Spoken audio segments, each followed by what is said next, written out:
Hey everybody, I'm Alan with Bricks and Blocks Gaming, and in this video for the game of 5 Parsecs from Home, I'll be playing the second turn, which will be the second battle of my campaign, playing through this sci-fi solo adventure war game, which was written by Ivan Sorensen and published by Modifius Entertainment. I'm assuming viewers have watched my campaign introduction and turn 1, so there will of course be some spoilers in this video, starting with the recap of the first battle and some fleshing out of the story and of my crew. Then I'll do my pre-game sequence, show the state of my crews, get to the battle, and then finish up with my post-game wrap-up. So let's get to the bricks and blocks of turn 2 for my 5 Parsecs from Home campaign. I'm calling the rocky mining planet my crew is on Galdos 5, the 5th planet from the center of the Galdos system. This planet is known for mining precious metals used for the manufacturing and upgrading of robots. The crew has forged a license for patron jobs here, and they currently have 1 wealthy patron and no rivals. They have 11 credits and 6 story points, and they owe 16 credits on their ship Tess, which has 6 points of hull damage. In my last battle, the crew fled a research facility controlled by a large manufacturing company called Galactic Solutions. They were able to escape with the data the company planned to use for weaponizing the minerals found in Galdos 5's crust. However, their flight came with the loss of Corporal Gibbs, who had set in motion the plans for the escape, and who died valiantly defending Dr. Orion O'Maris and the secret data he held. The crew is now in search of aid to add a hyperdrive to Tess and modify her for space travel so they can take the stolen research data off the planet. They've also decided that fleeing with the research data might not be enough, and they want to do more to prove what Galactic Solutions is doing, and find ways to bring down the company. Captain Danik Kral is carrying his shotgun and handgun, and the new colony rifle purchased last game, and is equipped with a screen generator. He currently has 5 experience points. Baffy still has his blast pistol, glare sword, and stealth gear, and has no experience after fleeing the last battle early to start up their shuttle. Dr. O just has his hand laser with the stun attachment and has 3 experience points. And after Rhett Joran's great battle last time, he now has 6 experience points, and Danik told him to keep the auto rifle with the tracker sight, and he has his scrap pistol for backup. Taking a look at the sequence of events in a campaign turn, there is no invasion to flee. The crew is not going to be traveling, and so we won't be doing any starship travel events, and there won't be any New World arrival events either. So we go to step 2, and we start with upkeep and ship repairs. Since the crew only has 4 members currently, they pay just 1 credit for their upkeep, bringing them down to 10 total credits. And then taking a look at ship debt, they currently owe 16 credits. They're just going to let the interest continue to rise, bringing them up to 17 credits they owe there. Kind of more implying that this is what they're paying to try to get their ship ready to take off. And then ship repairs, the damage they've taken, they automatically repair 1 point of damage each turn, bring it to just 5 points of hull damage. And they're just going to leave it there. They could pay credits to repair that, but they want to get a little bit of cash saved up before they spend everything. If I had any crew members in sickbay, I could pay additional credits to speed up the recovery time, but we can skip that and go to assign and resolve crew tasks. Since Danik, Kral, and Baffy want to make sure that they're not being followed and make sure there's no threats coming to their team, I'll represent that by having them both go exploring. So starting with Danik Kral's roll. 62. Well, that's interesting. That's the same result Danik Kral got last time. He found a trainer earning +2 experience points. So apparently he's found somebody that's given him some more intel about some things going on, and he feels better prepared for the next threat that might come their way. For Baffy, 2. I know a good deal when I see one, so instead he's going to be rolling on the trade table, and he gets 11. Well, that is actually really good. Quality food and booze. Recruit a new character to your crew. Single use. So I don't know if that means I could save this for later. I will use that here in just a moment. I just want to do some of my other crew tasks first. Dr. O stole some things from the research facility before he left, so he's going to try to trade some of those off for something different. 58. An ordnance, you receive 3 grenades, frack or dazzle, in any combination you like. Wow, that's actually pretty nice. Let's go ahead and just take 2 frack and 1 dazzle and see what they do. And for Rhett Joran, at the end of the last turn, he rolled up a campaign event that let him perform an additional action on the next turn. So he's going to start out with doing a trade. Normally you can only do each of the tasks twice. I have already rolled twice on the trading, but one of those was actually a roll on Explorer that happened to roll on trade instead. 45. Well, that could be really nice. Roll on the loot table. 31. And Rhett, who's turning into a bit of a weapons expert, has located 2 damaged weapons that I get to roll up. First one is 96. Well, that's going to get us some more grenades. 96 again, that's random. And that'll be 3 more dazzle grenades that are all damaged. And the other weapon, 3. That is a damaged slug weapon.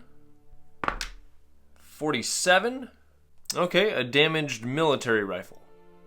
And for the bonus action that Rhett gets to do this turn, he knows some people, so he's going to go recruiting. So I'll go ahead and roll up this one and the one that Baffy found. A couple things I'll point out about recruiting is that if you have fewer than 6 members, you can automatically recruit somebody if you send somebody out recruiting. If you have more than 6, then you have to roll and there's a good chance you won't get anybody. It also says here that you do not make any rolls on their background tables. However, in the FAQ, it says to go ahead and roll on those, just ignore any credits that they find, but add any patrons or rivals. And I'm also not going to add any of the starting gear, as adding that almost feels like cheating as far as just getting new free equipment. But I will add bonuses to the stats that they get. So this is the guy that Rhett knew, starting with his race, 51. And of course that is another human. For his background, 75. Well, he's from an orphan utility program, which gives +1 patron and +1 story point. For his motivation, 25. That's survival, which makes sense. He probably lived a pretty tough childhood, so he knows how to survive in tough circumstances. And for his class, 86. Nomad, which also kind of makes sense. He didn't have any parents, no home. I'm not going to give him the bonus gear since he's not a starting character. And after I make the second character, I'll put all this information together to tell you who these characters are. The next character's race is 67. Alright, so Baffy has found a primary alien. Its race, 33. A Kieran, that's interesting after we just defeated one of them. For his background, 79. An isolationist enclave, +2 quest rumors. I don't have any quest rumors yet, so that's nice. His motivation, 67. Ooh, revenge, +2 experience points and a rival. And his class, 63. He's a ganger, +1 reactions. During my rolls, I was saying he, but I've decided to add a lady to the team. Beldara was raised in an orphanage where she was trained to be an expendable soldier. She eventually escaped from there and has been making her way however she can, most recently as a smuggler. However, her ship was attacked on her last mission, forcing her to land here on Galdas 5. Her ship is damaged beyond repair, but her hyperdrive is still functioning perfectly. She met Rhett a few weeks back when he was trying and failing to swoon her. However, she's happy to supply her hyperdrive to the team and join them if it means getting off this rock. And she also knows a patron that might be able to provide some work to help them get some money to pay for shuttle repairs. Since I rolled up a rattle gun in my aftergame sequence from the last battle, I'm saying this is something Beldara had with her, and this is her only piece of equipment. I don't know what Kieran name should sound like, so Ugrak Kochish and his brother Ungar were raised in a small, strict community of zealous Kirin.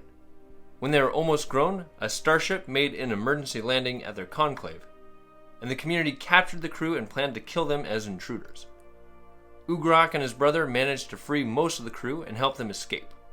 For a few years, the brothers traveled with the crew and learned a different life from what they knew. And this crew managed to convince the naive brothers, who were strong, fierce warriors, that a life of pirating was the correct way to live. Ugrok started to have doubts about what the pirates were telling him when the crew was hired by Galactic Solutions to help guard an experimental weapon. His brother, however, trusted his crew and assumed there was nothing wrong with this organization. After his brother and the crew were killed trying to stop a group that was stealing the research about the weapon, Ugrok has sought to join this group of renegades so he can take revenge against Galactic Solutions for deceiving his brother and getting him killed. He comes humbly now to the crew, apologizing for what his brother has done and pledging to be a loyal ally as long as the crew is at odds with Galactic Solutions. Having ruled up 2 rumors, Ugrok lets the team know of some other business Galactic Solutions is up to that they can try to stop. But he also informs the crew there is a rival of some sort that is tracking them. Since I bought a colony rifle at the end of the last game, I'm saying Ugrok is carrying this, and he is asked to carry Gibbs' shotgun and brutal melee weapon to honor his sacrifice to the team's mission. And I don't think I get to assign crew tasks to my new crewmates, so we'll go to the next step, which is to determine job offers. And normally you have to send a crew member to find a patron to take a patron job, but Beldara rolled to start out with a patron, and it says that normally if you start a campaign with a patron, you can roll that now.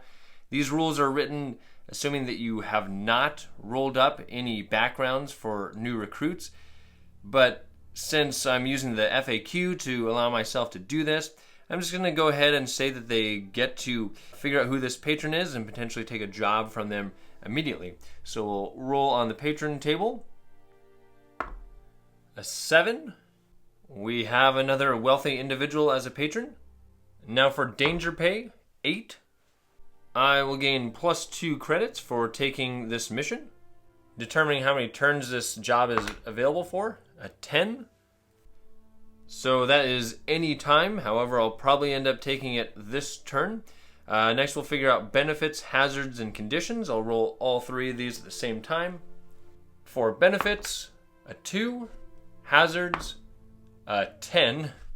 And conditions, a 6.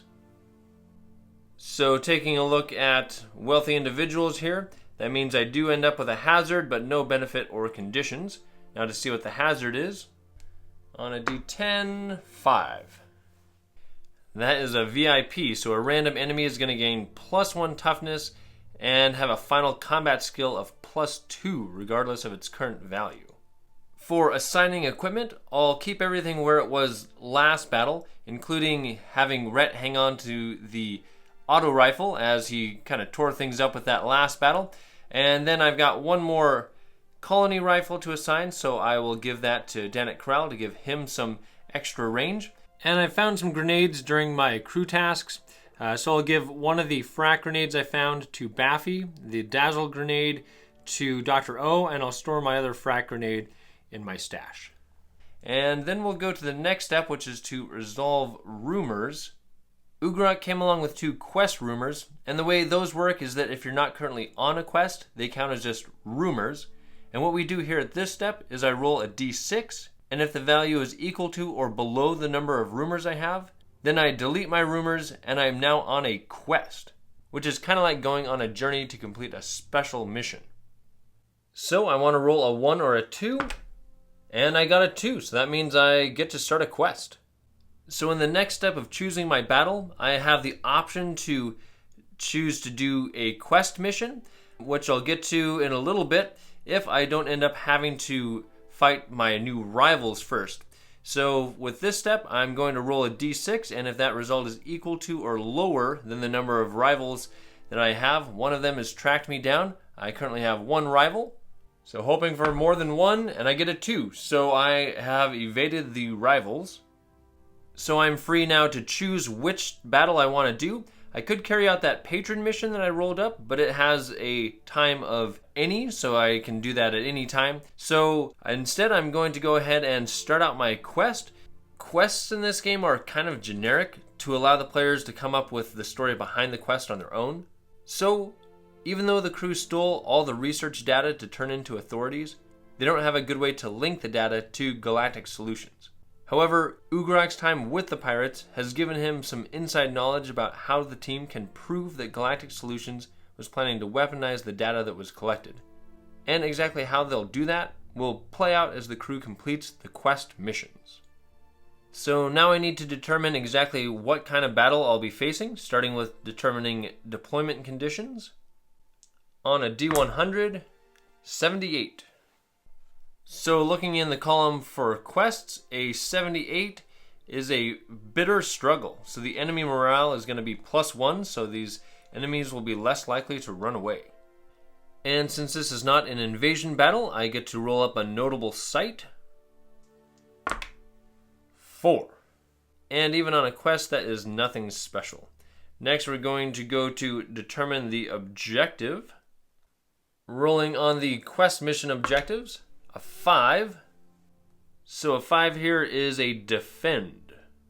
With that objective, my goal is to just simply drive off the enemy and hold the battlefield. This will be a little more difficult though, because some of the AI is changed to make them more aggressive.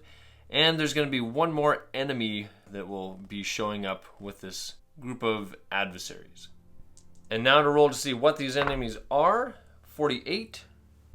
48 for a quest is an interested party. Rolling another D100, a 27. That is some vigilantes. They've got +1 number, or +2 in this case, because of what I rolled for defending. They have a panic of 1 to 2, which will only be a panic of 1 because of what I rolled earlier for conditions. They have a speed of just 4. Luckily, no bonus to their combat skill. A toughness of 4. An aggressive AI. And for special things about them, they're persistent, which means if they were rivals, they're likely to stay rivals after the battle. And I'll point out that with interested parties, I add a +1 when rolling for unique individuals. And since this is a quest mission, any roll of a 1 for determining enemies is re-rolled. For enemy numbers, a d6 +2. That gets me a total of 6 enemies. So with 6 enemies, that means that they will have 1 specialist with them, and for having 4 or more enemies, they'll have a lieutenant who has his combat skill increased by +1 and will be carrying a blade. And now to see if there's any unique individuals, rolling 2d6. There's a +1 to this, and on a 9 or higher, there will be a unique individual, but that is only a 6. Next, I'll determine what weapons they have. Their regular soldiers roll in column 2, and their specialists will roll in column B. For their regular soldiers, a 3, and for their specialist, also a 3. So that will give the regular soldiers military rifles like the last battle, and their specialists will have a shell gun, which is an area effect, kind of grenade launcher, I believe. And now that I know who I'm facing off for this quest mission, I'll get my table set up, deploy my team, and work to defend the battlefield.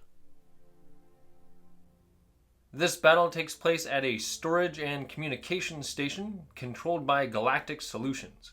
The crew has infiltrated the location and taken down the guards, and now Dr. O is working on hacking into the communication computers to find out who the corporation has been working with and find ways to prove they plan to weaponize their research to sell to crime lords across the galaxy.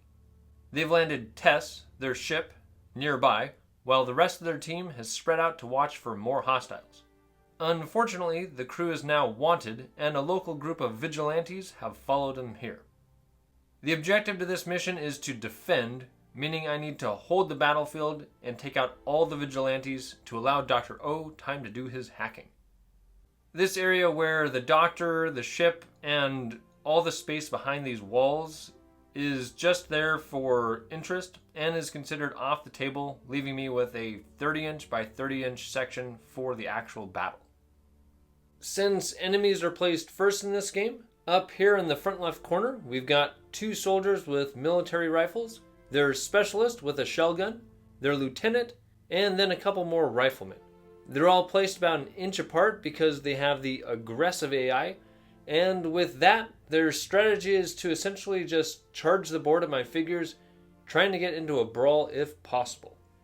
And then looking down the battlefield at my side of the table, we've got Baffy and Danik over here, Rhett back there with his auto rifle, and then up in this sniper tower is Beldara, and then hanging out behind this storage crate is Ugrak. To start the battle, I'll attempt to seize the initiative. I roll a 2d6 and I'll add Rhett's Savvy of +2.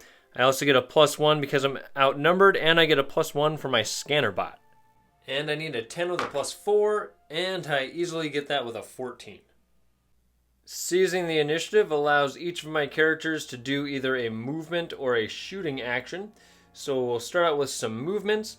We'll have Ugrak. He'll move 4 inches over to here.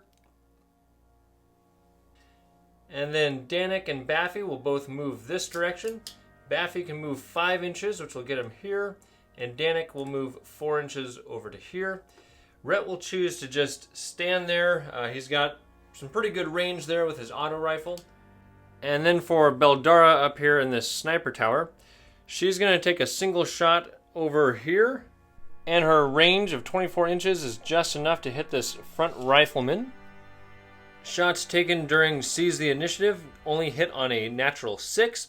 And I believe she gets all 3 of her shots. So the first shot is a miss. Second shot is a miss. And the third shot is a hit.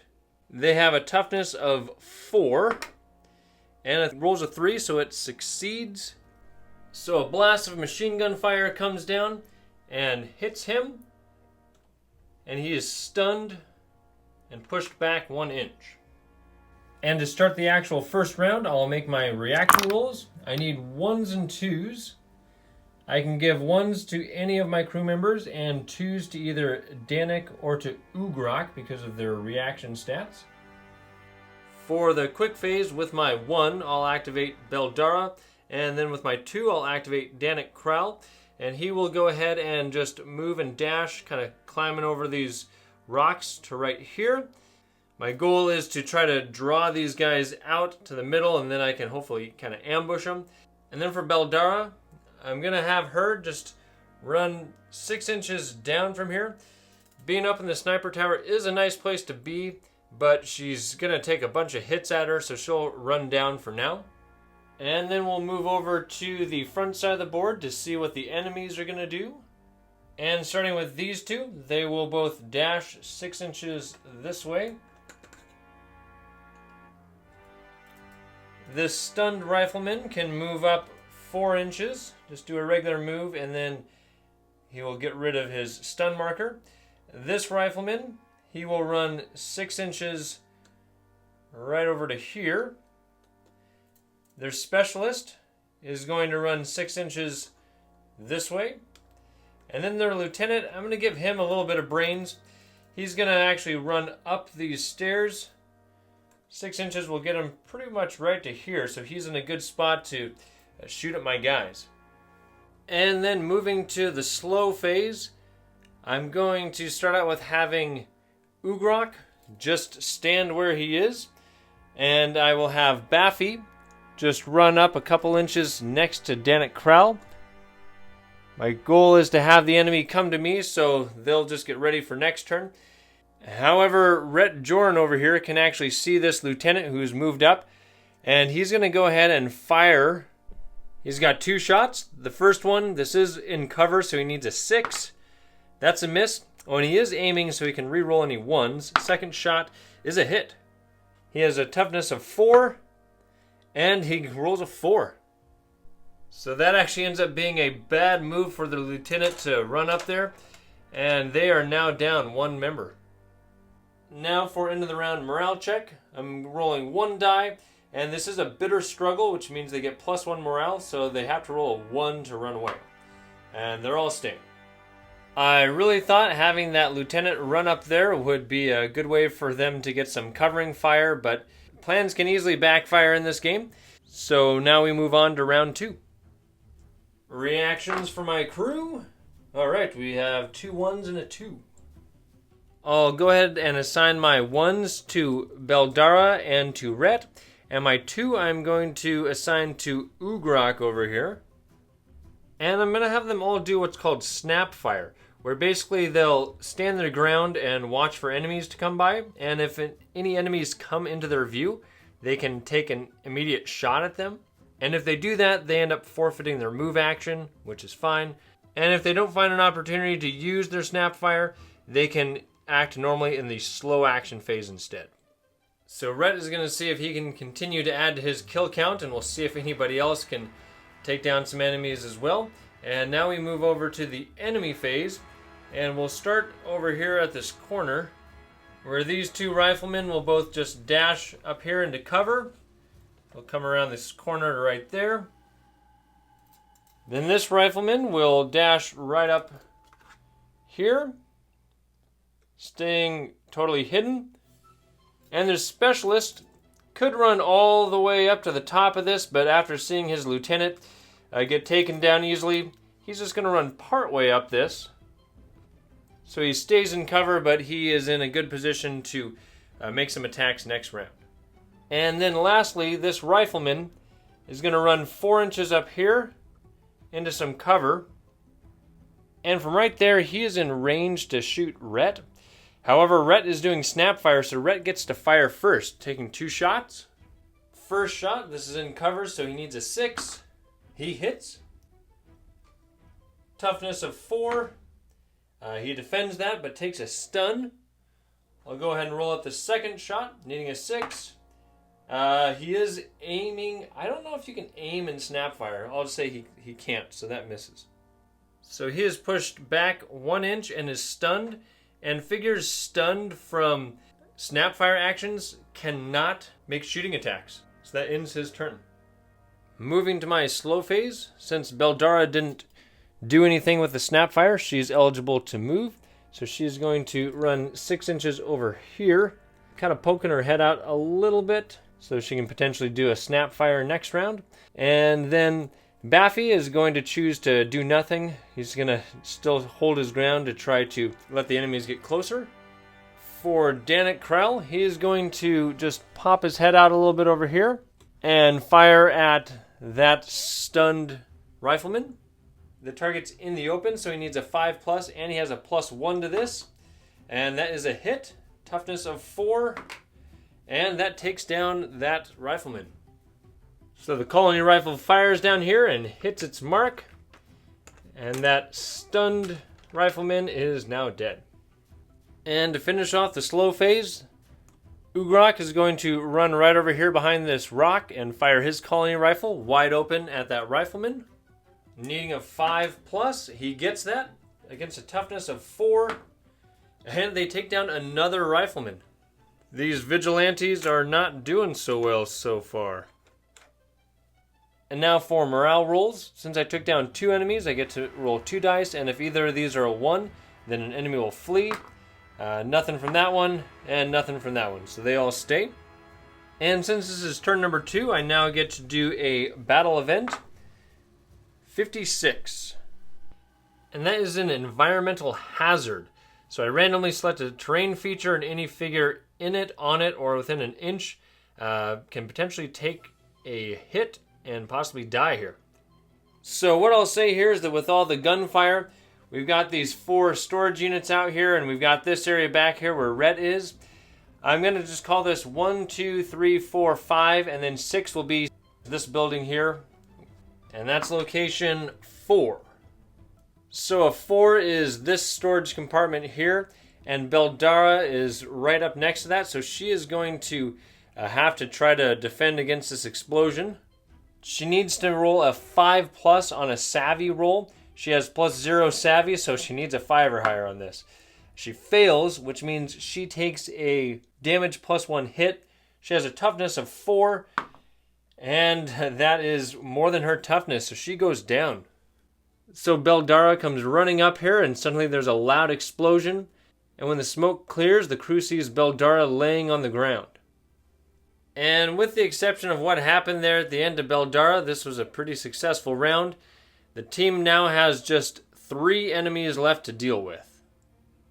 Rolling just 4 dice for reactions this round. And we got just a single 1. And I'll go ahead and assign the 1 to Danik Kral. And he is just going to enter Snapfire mode to try to protect this main pathway down the middle. And then moving to the enemies phase, we'll start with the Specialist. And enemies move toward the closest target. So we'll go ahead and have him run up these stairs to fire at Danik Kral. But in the process, Danik is going to shoot him with his Snapfire. I'll give him cover because of the high ground. So Danik needs a 6 and he's got a +1 combat. So he hits that. And for the toughness roll of 4, and he beats the toughness. So as the Specialist runs up the stairs to get into position, Danik takes a shot with his colony rifle and takes down the Specialist. And then for the last 2 enemies remaining on the board, we'll go to these 2 riflemen over here. This one can dash 6 inches up near this storage unit, and this one here, he's going to go just 4 inches over to this corner so he can keep some cover by that building. Moving to my slow phase, my troops have decided they're ready to try to close out this battle. So we're going to start out with some movements here. Ugrak can move 6 inches right up here by this storage unit. And Rhett can hop this wall and move 6 inches up here by this rock outcropping. And lastly, I'll have Baffy move over here. Finally getting into some action. It's finally close enough to him. And he's got that frag grenade that the team found at the start of the last battle. And he can toss that 6 inches right on top of this rifleman. And this other rifleman is within 2 inches of that. So he's going to get hit by the blast radius as well. And a quick reminder that with the Freelancer's Handbook rules, an area effect weapon hits its target on a 5+ or 4+ if they're in the open. The first rifleman is in the open, so this will be a 4+, and that misses. And the other one is obscured by the first one, so this will be on a 5+, and unfortunately that grenade does nothing. Perhaps Baffy has never used a grenade before and he just tossed it off over here somewhere, blowing up here, and it didn't affect his targets. So now at the end of the round, we're going to go ahead and make a morale check. 1 die needing a 1, and both of those enemies are staying put. And I'll go ahead and make my reaction rolls for the next turn, and I get 2 2s. Since my 2s can only go to Danik Kral and to Ugrak, I'll have Ugrak start out by running 6 inches off over here on his dash. And then Danik Kral is going to run this direction to where he's just barely poking around the corner there. And then he will take a shot at this rifleman. That is in cover, so he needs a 6, and he's got a +1 combat, and he misses. And to the enemy phase, they'll start out by having this rifleman just scoot back a little bit so he's out of Danik Kral's view. And then he is going to fire at Baffy, who's got cover, needing a 6 on this roll, and he misses. And then their other rifleman will run up here by this corner, and he will fire at Baffy with light cover. Again needing a 6, and he also fails. I guess they both should have just stood there and aimed, and they would have both had rerolls. Baffy now wants to fire back. However, his 6-inch pistol is out of range, so he is going to hop over these rocks, over to here, and fire wide open at that rifleman. He needs a 5, and he misses. And to finish off the round, Rhett over here is going to run 6 inches this direction to try to flank his opponent. Rolling a battle event for the end of round 4, a 58. And that is the same result I rolled at the end of round 2. I'm going to use a story point to re-roll this because all of my figures are around those crates in the middle, and there's a good chance one of my guys will end up falling in an explosion if this goes off.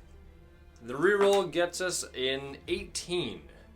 And this is much better. Seize the moment. Select a crew member who may move and act in both the quick and slow action phases next round. We're going to go with Baffy on that. And reactions for that round? Well, I guess Baffy is the only one going in the quick phase. So Baffy is just going to take another shot, and I forgot on the last turn that since he has a pistol, he gets a +1 combat bonus when he's less than 6 inches away. And that is a wide open shot, so he needs a 5 with a +1, and he misses. And now to the enemy phase. Although this rifleman could just shoot at Baffy, since he has an aggressive AI, they will just charge into brawls when able to if the opponent doesn't have higher combat. So he is going to run in here and we'll have a brawl. So Baffy pulls out his glare sword, which gives him a +2 to his fight against +0 for the enemy. And the glare sword is elegant, which means he can reroll if he chooses. And he's going to reroll that. This 6 is an automatic hit from the enemy. And he rolls a 6 too, which is a hit, plus he wins, so he actually scores 2 hits against the rifleman. I'll resolve the hit against Baffy first. He has a toughness of only 3. And unfortunately that takes him down. But as he goes down, he swings his glare sword. He's got 2 hits on the enemy with 4 toughness. The first hit misses, but stuns, and the second hit also misses, but gives him a second stun. So this rifleman runs out here and just bashes Baffy across the jaw with the butt of his rifle, taking him down. And then after winning a brawl, you gain a free 2-inch movement. He is going to just kind of, I guess, keep running over to here. And he does suffer 2 stun markers. We'll put that there, but that'll get him out of the way so that their other riflemen can take a shot at Danik Kral. The captain has cover, so this is on a 6. And that misses, but that is aimed, so he can re-roll. And he misses the second time. Moving to the slow phase, Baffy was supposed to gain an additional action this turn, but that's not going to happen. So Danik is going to pull out his shotgun and fire wide open at that rifleman. He needs a 5, and he's got a +1, and he misses. Next, Ugrok is going to run around here 4 inches, where he can get a shot at this rifleman right there. He is in cover, so he needs a 6, and he fails. And Rhett really wants to take a shot at this rifleman, but with his movement, he can't get anywhere that's not going to put his captain in danger. So instead, he's just going to dash over here next to his captain. Reaction rolls for round 5 with just 3 of my teammates now, and we're all going in the slow phase. So they'll start out with having this rifleman take his action. He'll reduce his stuns by 1, and then he's got 1 action, which he will fire at Danik. This is a wide open shot, so he needs a 5, and he misses. Then their other rifleman is going to run over here to this corner and take a wide open shot at Ugrok. So on a 5+, he misses, and that was not an aimed shot. Moving to the slow phase, Danik is going to run right out over here, pull out his shotgun and take a shot. And this is a wide open shot, needing a 5 with his +1, and he misses again. Looking for some fame, Rhett is going to poke his head around this corner and fire his auto rifle at that soldier, wide open. First shot on a 5+, hits. Against a toughness of 4. He doesn't get past the toughness. That does give him 1 more stun. And the second shot on a 5, misses. So he goes back up to 2 stun markers. And then Ugrok is going to run over here to some cover and fire his shotgun. The Vigilante does have cover, so he needs a 6. And he lands a 6, and on a natural 6 with a shotgun, that counts as 2 hits. So the first hit against 4 toughness takes him out. So this Vigilante goes down. And now we go to the end of the round morale check. On a 1, the last enemy runs away, but he stays there. And with just 1 Vigilante left on the board, I'll roll up my reactions. And alright, both Danik and Ugrok can act in the quick phase. So Danik will once again pull out his shotgun and fire at that rifleman. Wide open, needing a 5 with a +1. That's a 1, so he was aiming, and so he gets to re-roll that, but misses again. Ugrok is now going to attempt to finish off this enemy, running 4 inches over to here, kind of out in the open. And he is within the 8 inches of the shotgun range, so he will fire his shotgun. It's a wide open shot, so on a 5+ and another miss. This rifleman is tougher than he looks. He goes down to 1 stun, and he will fire his military rifle at Danik. Danik does, I guess, not have cover because they're both within 1 inch of that terrain. So he needs a 5. He's not aiming because he was stunned. And now Rhett, going for some fame, is going to try once again. 2 shots against him. First shot is a miss. He needs a 5+, and the second shot, he gets to re-roll that on an aim. And finally, a 5. Let's see if that beats his toughness on a 4. It does. So finally, this last vigilante goes down, and they've successfully completed their mission to defend Dr. O as he hacked into the communications devices here at this Galactic Solutions base. But at what cost will be determined as Beldara and Baffy lay injured on the battlefield.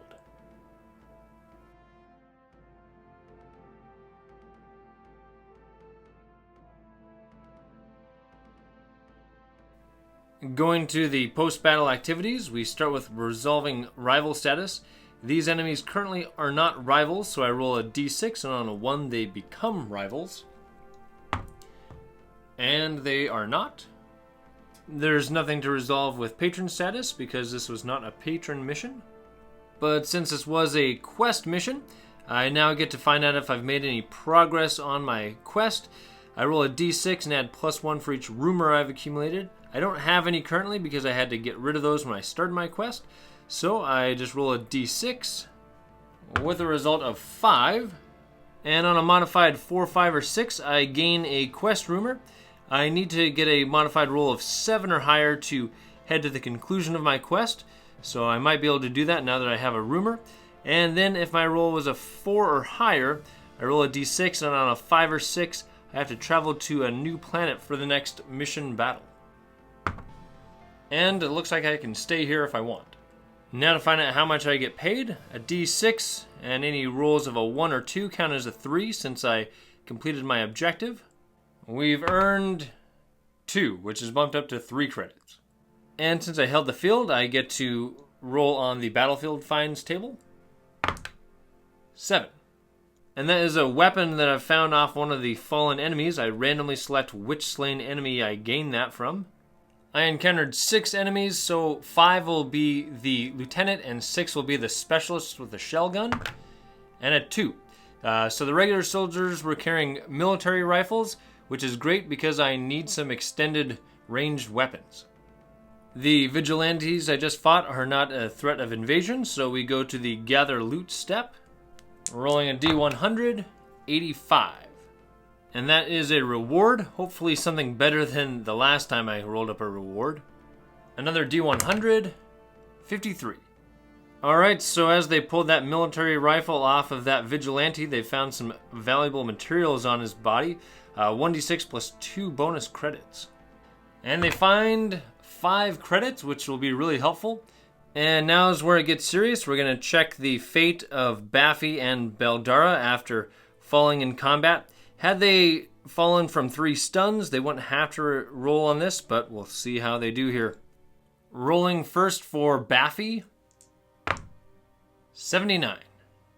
So that gives him just a minor injury. Maybe he got a concussion after getting hit in the head with that rifle butt. No long-term effect, but he does have to spend 1 turn in sickbay. I could re-roll that, but that's actually one of the lesser penalties that could have happened. And now for Beldara, 95. Well, she was close to earning some bonus experience points, but apparently that explosion just kind of knocked her out. Luckily, no long-term effects, so she'll be able to come right into my next battle. For experience points, Baffy and Beldara both gain +1 for becoming casualties. Everybody else gains +3, and then Rhett gains an additional +1 for being the first one to inflict a casualty. And I'll go ahead and use some of my experience points. Danik now has 10 experience points, so he'll use 7 to increase his reactions to +3. And Rhett will also spend 7, he has 10 experience points, to increase his reaction to +2, just to give my guys some better chances of acting quick on the battlefield. And then for Ugrok, he has 5 experience points. He's going to use them all to increase his speed to 5. He needs a higher speed because his brutal melee weapon is somewhat dependent on his speed, so that'll both help him move into melee battles and help him while he's there. Next, I can start spending some of my cash.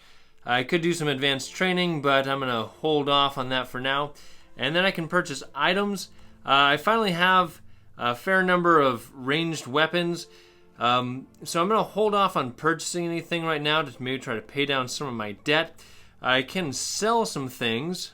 Back when I created my characters, I found a few bots. My scanner bot's really helpful as it gives me +1 to all my Seize the Initiative rolls.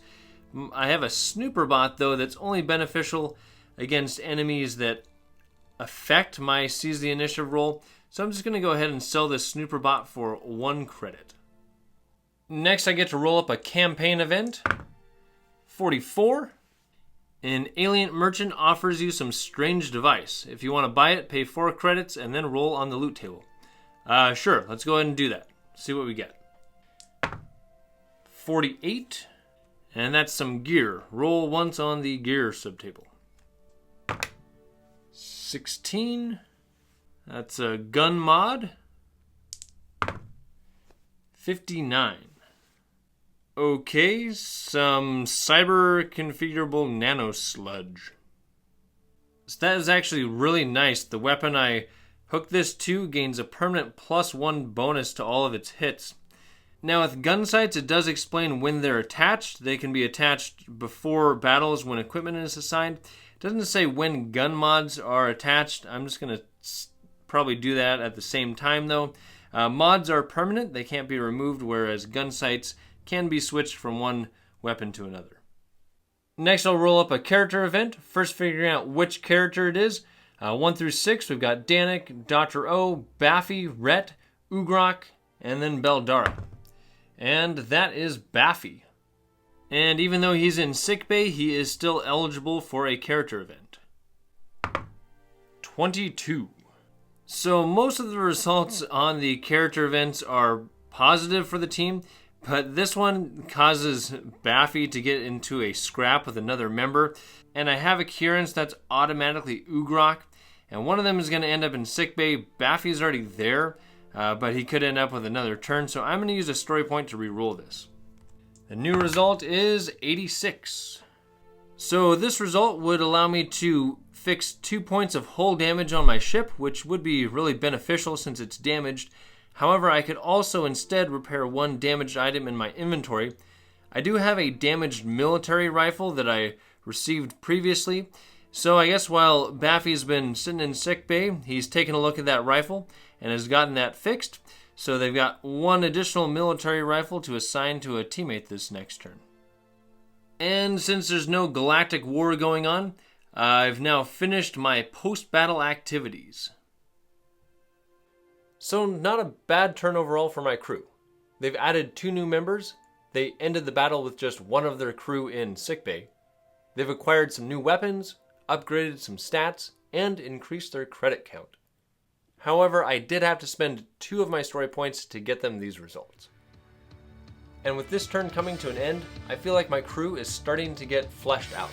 So make sure to like and subscribe, and check out turn number 3 for my 5 Parsecs from Home campaign. I'm Alan with Bricks and Blocks Gaming. Thanks for watching, and play well.